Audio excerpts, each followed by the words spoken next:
చిత్రసీమలో కమెడియన్లు హీరోలుగా మారడం ఎప్పటి నుంచి వస్తున్న ట్రెండ్. కానీ అందులో సక్సెస్ అయింది మాత్రం చాలా తక్కువ మందినే చెప్పాలి. అలీ, సునీల్, వేణుమాధవ్, బ్రహ్మానందం, ప్రియదర్శి లాంటి హాస్య నటులు హీరోలుగా తెరపై కనిపించిన సంగతి మనందరికీ తెలిసిందే. తాజాగా ప్రముఖ కమెడియన్ వెన్నెల కిషోర్ సైతం తనలో ఉన్న హీరోని చూపించడానికి చారీ 111 సినిమాతో మార్చి 1న ప్రేక్షకుల ముందుకు వచ్చేసాడు.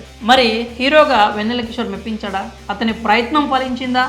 ఈ రివ్యూలో తెలుసుకోండి. ముందుగా కథ విషయానికి వస్తే, రుద్రనేత్ర అనే సీక్రెట్ ఏజెంట్ టీంను మేజర్ ప్రసాదరావు నడిపిస్తూ ఉంటాడు. దేశ భద్రత కోసం ఈ టీం వర్క్ చేస్తుంటుంది. అయితే ఒకసారి హైదరాబాద్లో సూసైడల్ బాంబ్ అటాక్ జరుగుతుంది. కానీ ఆ వ్యక్తి దగ్గర చిన్న క్లూ కూడా దొరకదు. ఈ కేసును రుద్రనేత్ర టీంకు అప్పగిస్తారు. దానికి ఏజెంట్ చారీ 111 అంటే వెన్నెల కిషోర్ నాయకత్వం వహిస్తాడు. ఈ మిషన్లో ఈషా పాత్ర ఏంటి, బ్లాస్టింగ్లో ఉపయోగించిన కెమికల్ పిల్ ఏంటి, చివరికి చారీ తన మిషన్ కంప్లీట్ చేశాడా లేదా, ఈ క్రమంలో ఎదుర్కొన్న పరిస్థితులు ఏంటి తెలియాలంటే మీరు ఈ సినిమా చూడాల్సిందే. మరి ఈ సినిమా ఎలా ఉందంటే, సీక్రెట్ ఏజెంట్ మూవీస్ అనగానే మనందరికీ గుర్తుకు వచ్చే ఒకే ఒక్క పేరు జేమ్స్ బాండ్. ఈ పేరు తెలియని సినీ ప్రేక్షకులు ఉండరు అంటే అతిశయోక్తి కాదు. సీక్రెట్ ఏజెంట్ కోవలో పదుల సంఖ్యలో చిత్రాలు వచ్చాయి. తాజాగా స్టార్ కమెడియన్ వెన్నెల కిషోర్ నటించిన చారీ 111 ప్రేక్షకుల ముందుకు వచ్చింది. సాధారణంగా వెన్నెల కిషోర్ సినిమా అనగానే అందరూ కామెడీని ఆశిస్తారు. అయితే ఈ సినిమాలో మాత్రం మీకు నిరాశ తప్పదు. ఎందుకంటే ఈ మూవీలో లాజిక్ లేని కామెడీ ఉంటుంది, కానీ నవ్వు రాదు. జాతిరత్నాల సినిమాకు వర్కౌట్ అయిన పంచింగ్ కామెడీ అన్ని సినిమాలకు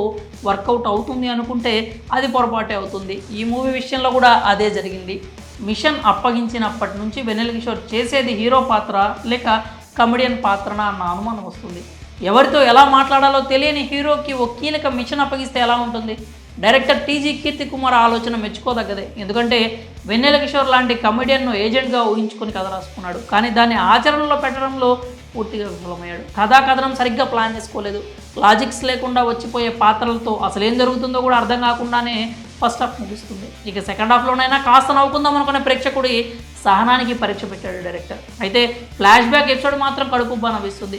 క్లైమాక్స్ గురించి ఎంత తక్కువ చెప్పుకుంటే అంత మంచిది. ఇక నటీనటుల పనితీరు గురించి మాట్లాడుకోవాల్సి వస్తే వెన్నెల కిషోర్ గురించి మాట్లాడుకోవాలి. తన పాత్రకు 100కు 100% న్యాయం చేశాడు. సింగర్ ఏజెంట్ పాత్రలో ఒదిగిపోయాడు. ఇక ఏజెంట్ ఈషాగా సంయుక్త అందంగా కనిపించింది. మురళీ శర్మ ఎప్పటిలాగే తన పాత్రలో జీవించేశాడు. అతడు చెప్పే కొన్ని డైలాగ్స్ చప్పట్లు కొట్టిస్తాయి. బ్రహ్మాజీ, సత్య, తాగుబోతు రమేష్ పాత్రలు పర్వాలేదనిపిస్తాయి. విలన్ పాత్ర గుర్తుపెట్టుకునే విధంగా లేదనే చెప్పాలి. ఈ మూవీకి ప్లస్ పాయింట్ ఏదైనా ఉందంటే అది బ్యాక్గ్రౌండ్ మ్యూజిక్ అని చెప్పాలి. సైమన్ కే కింగ్ ఇచ్చినటువంటి బీజిఎం అద్భుతం. కెమెరా వర్క్ ఓకే అనిపిస్తుంది. నిర్మాణ విలువలు బాగున్నాయి.